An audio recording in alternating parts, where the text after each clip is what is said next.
O patrimônio cultural em pauta na rádio da Universidade. Momento do Patrimônio. Produção e apresentação, Diego De Vincenzi. Boa noite, ouvintes. Momento do Patrimônio conversa hoje com Ana Carolina Gelmini de Faria, museóloga formada pela Unirio, mestre e doutora em Educação pela URGS. Ana Carolina também é professora do curso de Museologia da Fabico, desta universidade. Boa noite, professora. É um prazer te receber aqui no Momento do Patrimônio. Boa noite, é uma alegria. Agradeço imensamente o convite. Imagina, é um prazer. Ana, a nossa pauta é a questão do patrimônio nos espaços institucionais e mais especificamente na questão do museu, dos museus, que eu acredito que seja o teu objeto de estudo através de mestrado e doutorado, enfim. Então eu queria te perguntar inicialmente, assim, de uma forma bem geral, mas como se constitui essa trajetória dos museus no Brasil, no país? Em que momento ela começa, com que sentido, que significado, que agentes que estão atuando nisso? Mais uma vez, obrigada pelo convite, Diego. É um prazer estar aqui com vocês. Essa é uma história longa, se a gente pensar na perspectiva brasileira, né? Sim. Se a gente pegar em âmbito internacional, é mais longa ainda.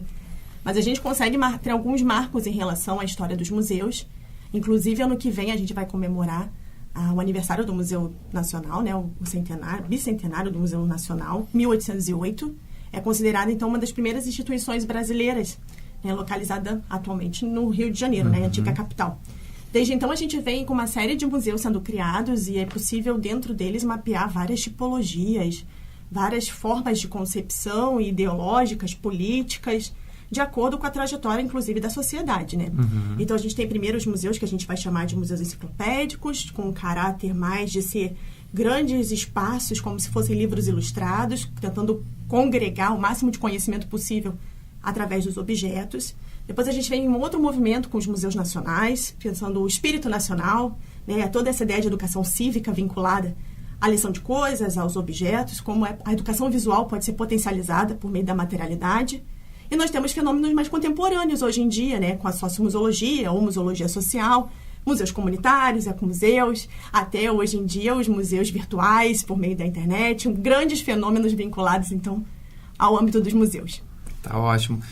Ana, e partindo dessas iniciativas, creio, a partir do século XIX, 1800? Sim, 1808. 1808, vinda da família real, Sim. A questão de uma outra organização cultural aqui dentro do país. E qual era a concepção de patrimônio que se depreende dessa primeira iniciativa, que creio que deve ter dado origem ao próprio Museu Nacional? O que se pensava? O que esse museu deve representar aqui nessa nação que estava se desenvolvendo?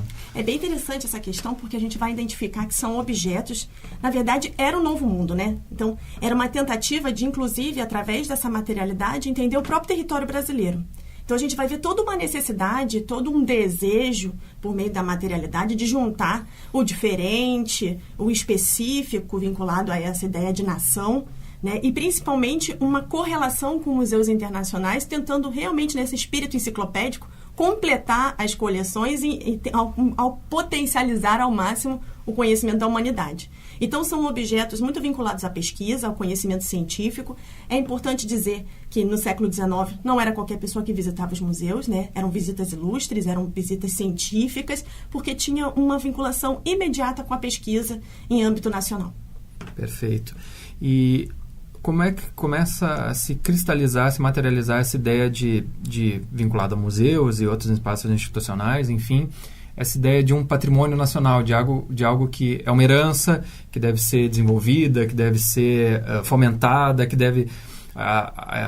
acredito que isso está vinculado também a uma ideia de um patrimônio que deve ser... vinculado a uma história nacional que deve ser disseminada, que deve ser exemplar, enfim, como é que essas questões entram aqui, vinculadas a esses espaços? Aqui no Brasil é bem interessante porque é um fenômeno que vai se disseminar ao longo do território nacional. Porque, como eu tinha comentado do Museu Nacional, ele é um museu que no século XIX, ele ainda tem esse papel de pensar a história da sociedade, né? A história da civilização como um todo, e pensar o Brasil nesse contexto. Mas a gente vai ver um outro fenômeno muito vinculado no Brasil à virada do século XX, principalmente com o centenário da independência. Então, vários museus, na verdade, intelectuais, pensando através dos museus como construir a história da nação. Então, a gente vai ver alguns espaços, inclusive, se transformando, né? A exemplo do Museu Paulista, que era um museu enciclopédico que trabalhava com acervos das ciências naturais e que vai se transformar num museu histórico, pensando, então, a nação através da história paulistana. A gente vai ver também a criação do Museu Histórico Nacional no centenário da Independência, em 1922, para esse papel, trabalhando especificamente com educação cívica, e não vai ser diferente aqui no estado do Rio Grande do Sul. A gente também vai ver o Museu Júlio de Castilho se transformando ao longo do tempo e criando novas características, novas propostas dentro da sua missão institucional. Perfeito. E tu tinha comentado a questão do público, né? A que público se destinava? Era um espaço mais exclusivo? Como é que se dava essa questão? Isso é bem legal, porque eu acabei encontrando na minha pesquisa um pouco sobre isso, né? Porque eu sempre fiquei pensando, como é que dá essa virada de público, né? Por exemplo, a gente hoje sabe que o maior público dos museus é o público escolar. Mas em algum momento não era. Então, como é que isso vai se construir na história dos museus, né? O que eu identifiquei através das pesquisas é que, num primeiro momento, um museu ele é criado, idealizado, ele é projetado realmente para esse grupo de intelectuais, né? Intelectuais brasileiros e internacionais, que vão, através da materialidade, compreender os fenômenos, né, necessários dentro da perspectiva de pesquisa da época. O que a gente vai ver é que no século XX isso vai ter uma virada, através principalmente da problematização da função educativa dos museus. No momento em que vários profissionais vão se dar conta, né, vão questionar, vão refletir sobre qual é o papel social desses museus, né? Isso vai estar muito vinculado também com o final da Segunda Guerra Mundial, quando tem todo um movimento norte-americano em que os museus eles passam, então, a se potencializar e se interessar por uma massa de público que até então não era interesse dessas instituições. Então, a gente vai ver diversas estratégias sendo criadas para atrair esse público. Não vai ser diferente no Brasil. A gente vai ver uma série de estratégias pensando formulação de exposições, como esses objetos têm que ser apresentados, novos estudos de público sendo criados para ver fluxo de visitante, quem é o visitante, tempo do visitante dentro de uma exposição, interesse em quais salas. Então, a gente vai ver uma série de estratégias, uma combinatória de problematizações vinculadas a esse público. É legal que dá uma virada, porque até então a gente conta na bibliografia muito forte que o público dos museus era o público pesquisador. E a partir de então a gente começa a ver outros tipos de denominação para o que a gente chama hoje de público. Por exemplo, curiosos. É um termo que vai aparecer com muita recorrência a partir de então na bibliografia da museologia, né, dos museus, tentando entender esse público curioso, inclusive o público analfabeto, que não é, pelo letramento, não teria como alcançar, então, uma educação mais potencializada e que os museus, através dos objetos, segundo aqueles profissionais da época, seriam capazes, então, de ensinar e promover a cultura da nação. Essa questão do público, o que me chamou a atenção agora, pensei a respeito. No século XX está vinculado, talvez, a própria questão da sobrevivência desses espaços, no sentido de que, muitas vezes, vinculados tanto ao mundo privado, ao mundo público, mas de serem espaços atrativos que devem ter uma existência vinculada à ideia de que recebem visitantes, um bom número de visitantes, então nós temos, né, que mostrar, entre aspas, mostrar serviço. Nem julgo isso, né, como bom ou ruim, mas assim, está vinculado a esse fenômeno também de mostrar se mostrar como um espaço atrativo, ou um espaço que ainda faz sentido dentro do mundo da cultura e da própria comunidade. Essa pergunta é incrível, Diego. O que eu descobri, assim, lendo os materiais da época, e aí quando eu falo época, a gente está falando principalmente década de 50, né, essa virada da primeira metade para a segunda metade do século XX. O que eu identifico, e tem textos sobre isso, e é muito legal quando a gente acessa esses documentos, é que eles começam a ficar extremamente preocupados com outros atrativos que estão surgindo. Por exemplo, a gente tem que levar em consideração a televisão, que era um fenômeno, né? Passa a ser um fenômeno, principalmente na segunda metade do século XX, e isso vira um terror para esses profissionais. O cinema é um outro aparelho, né, cultural, é uma outra proposta cultural. E a questão da velocidade da informação. Eles começam a problematizar e começam a pensar qual é o papel dos museus nesse novo contemporâneo. Inclusive, a gente, como estratégias educativas, a gente começa a identificar estratégias aliadas.